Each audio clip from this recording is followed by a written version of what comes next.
नमस्ते दोस्तों, स्वागत है आपका आपके चैनल धन की दिशा में। दोस्तों, जैसा कि आपको पता है स्विगी का आईपीओ आने वाला है।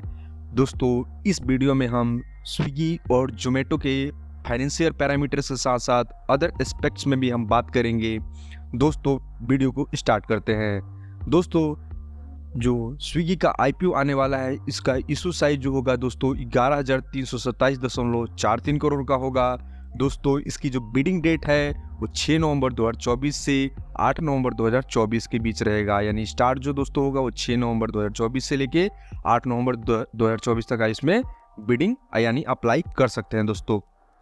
जो दोस्तों स्विगी का आईपीओ है, इसका जो प्राइस रेंज रहेगा वो 371 से 390 के बीच रहने वाला है दोस्तों। जो इसका लॉट साइज है वो दोस्तों 38 का रहेगा।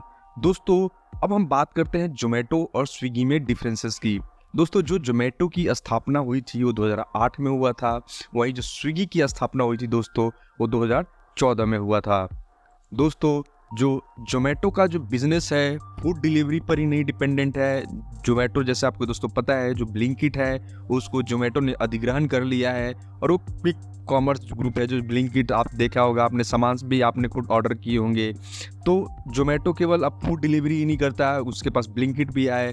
हाइपर प्योर ज़ोमैटो जो गोल्ड सब्सक्रिप्शन है उससे जो पैसे लेता है दोस्तों, आपने देखा होगा कहीं कहीं आप डाइनिंग या केवल किसी रेस्टोरेंट में जाते हैं तो आप वहाँ ज़ोमैटो गोल्ड से भी पेमेंट कर सकते हैं। तो उस सब्सक्रिप्शन के भी वो चार्जेस वो लेता है।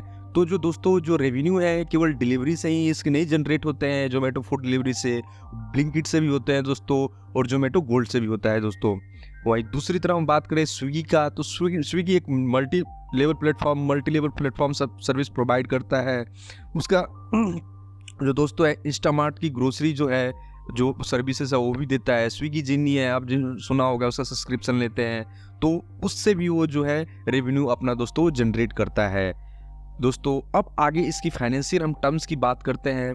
तो दोस्तों अब हम आगे बात करते हैं रेवेन्यू की। तो दोस्तों, जो ज़ोमैटो ने FY24 में रेवेन्यू जनरेट किया है वो 12,114 करोड़ का है दोस्तों। वहीं स्विगी ने FY24 में जो रेवेन्यू जनरेट किया है वो 11,247 का है दोस्तों। जो रेवेन्यू क्या मतलब है, रेवेन्यू का होता है अर्थ होता है दोस्तों कि जो एक कोई भी कंपनियां हैं वो अपनी सेवाएं या बिक्री करके एक निश्चित ड्यूरेशन में उन्होंने कितना कमाई जो है, कुल कमाई कितना उनका हुआ है।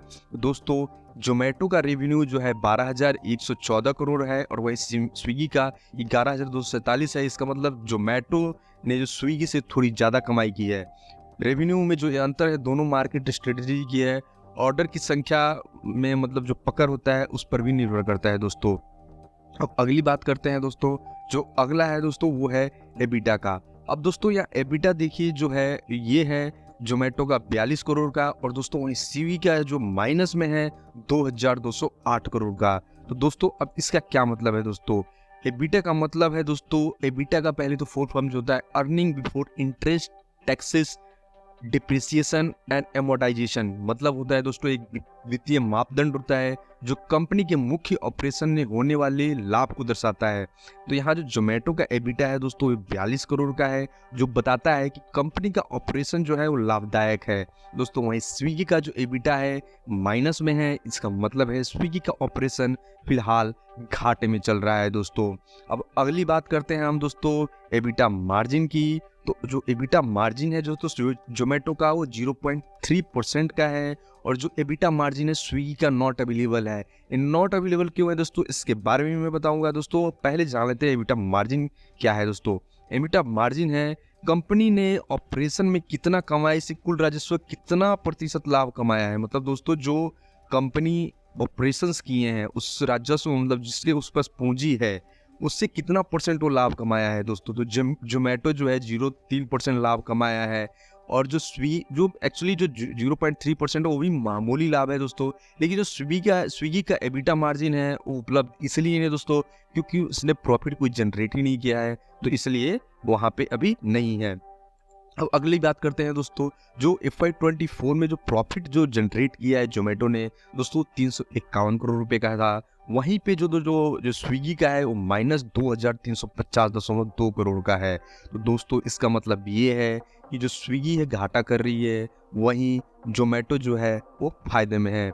अब दोस्तों बात करते हैं अर्निंग पर शेयर्स की। तो अर्निंग पर शेयर जो दोस्तों जोमेटो का है वो है दोस्तों 0.41, जिसका मतलब है, पहले जान लेते हैं दोस्तों अर्निंग पर शेयर क्या है। अर्निंग पर शेयर ये क्या है कि एक जो प्रति शेयर एक कंपनी को लाभ या हानि को दर्शाता है, मतलब कंपनी जो दोस्तों पर शेयर कितना लाभ या लॉस है, यानी प्रॉफिट या लॉस कर रही है। तो दोस्तों यहाँ पे जो जोमेटो का ईपीएस है 0.4 है, जिसका मतलब है कि शेयर पर, मतलब एक शेयर पर, यानी हर शेयर पर जोमेटो 0.41 रुपीज़ का लाभ कमाया है। वही स्विगी का ईपीएस -8.6 है। इसका मतलब ये दर्शाता है दोस्तों कि स्विगी को 8.6 रुपये का घाटा हुआ है। इस प्रकार जोमेटो फायदे में है, जबकि दोस्तों स्विगी को प्रति शेयर नुकसान हो रहा है। इसका मतलब वो अभी नुकसान में है दोस्तों।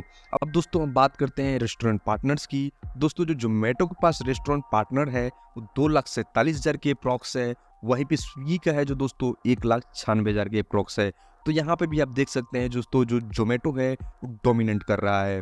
अगली बात करते हैं सिटी प्रेजेंट्स, मतलब कितने सिटीज़ में जो है ये प्रेजेंट है। दोस्तों जो जोमेटो है 700+ सिटी में प्रेजेंट है। वहीं जो स्विगी है दोस्तों 653 यानी 653 सिटी में ही प्रेजेंट है। तो यहाँ पे भी जो दोस्तों जो जोमेटो है वो डोमिनेट कर रहा है। अब दोस्तों हम बात करते हैं कि जोमेटो के पहले अब थोड़ा लास्ट में हम ये भी देख लेते हैं दोस्तों कि जोमेटो का आईपीओ आया था वो कब आया था और इसकी लिस्टिंग कब हुई थी और कैसे कितने प्राइस पे लिस्टिंग हुई थी। दोस्तों जो जोमेटो का आईपीओ आया था वो 72 से 76 रुपये प्रति शेयर का था, जबकि ये 23 जुलाई को लिस्ट हुआ था और जो लिस्टिंग हुई थी दोस्तों वो 116 रुपये पे हुई थी। तो लिस्टिंग जो 16 रुपये पे हुई थी, यानी दोस्तों 53% जो था उसको लोगों को प्रीमियम पे प्रॉफिट हुआ था। दोस्तों जो जोमेटो का 52 वीक्स हाई है वो 298.25 का है, 25 रुपये का है। तो दोस्तों यहाँ साफ दिख रहा है कि पहले जैसे जब कंपनी लिस्ट हुई थी जोमेटो, तो उस समय कंपनी प्रॉफिटेबल जनरेट नहीं कर रही थी, बट धीरे धीरे और लास्ट में आप देखा होगा कि आपने ये 46-47 रुपीज़ पे भी आ गया था, जो 52 वीक्स लो है जो जोमेटो का। लेकिन बाद में देखो दोस्तों वहाँ से धीरे धीरे जब लोगों ने इसका जो फाइनेंशियल रिजल्ट, जो क्वार्टरली रिजल्ट और जो एनुअली रिजल्ट आता है, फिर उनको लोगों ने ऑब्जर्व किया तो देखा जब कंपनी धीरे धीरे प्रॉफिट जब गेन करने लगी तो लोगों का इसमें विश्वास भी, इन्वेस्टर्स और विश्वास जगा और धीरे धीरे जो दोस्तों है इसमें कंपनी लोगों ने और इन्वेस्ट करना स्टार्ट किया। तो आज देख सकते हैं दोस्तों जोमेटो, आपको जैसे पता भी होगा जोमेटो जो है अभी, जैसे मैंने आपको दोस्तों बताया भी, जोमेटो जो है प्रॉफिटेबल कंपनी बन चुकी है। तो इसीलिए जो शेयर्स है देखो दोस्तों 295 रुपये के अप्रॉक्स, 298 यानी 300 के अप्रॉक्स जो है वहाँ 298 रुपये टच करके और वहाँ से आ गया। तो दोस्तों इसका मतलब साफ है कि जब कंपनी निगेटिव में थी यानी लॉसेज हो रहे थे तो उस पर इन्वेस्टर का भरोसा नहीं था। जैसे जैसे कंपनी ने ग्रो किया वैसे वैसे धीरे धीरे लोगों ने इस पर भरोसा भी जताया। तो दोस्तों अभी स्विगी का है, स्विगी एक लॉस मेकिंग कंपनी है, बट आने वाले फ्यूचर में हो सकता है कि ये प्रॉफिट जनरेट करे। दोस्तों आप बताइएगा हमें कमेंट करके कि क्या आप स्विगी का आईपीओ में अप्लाई करने वाले हैं या नहीं। दोस्तों अपना जो इन्वेस्टमेंट है वो बड़े समझदारी से कीजिए। दोस्तों इस वीडियो में बस इतना ही, तब तक अपना ध्यान रखिए। अगर आपको ये वीडियो पसंद आया है तो चैनल को सब्सक्राइब करिएगा। तब तक के लिए अपना ध्यान रखिए। जय हिंद।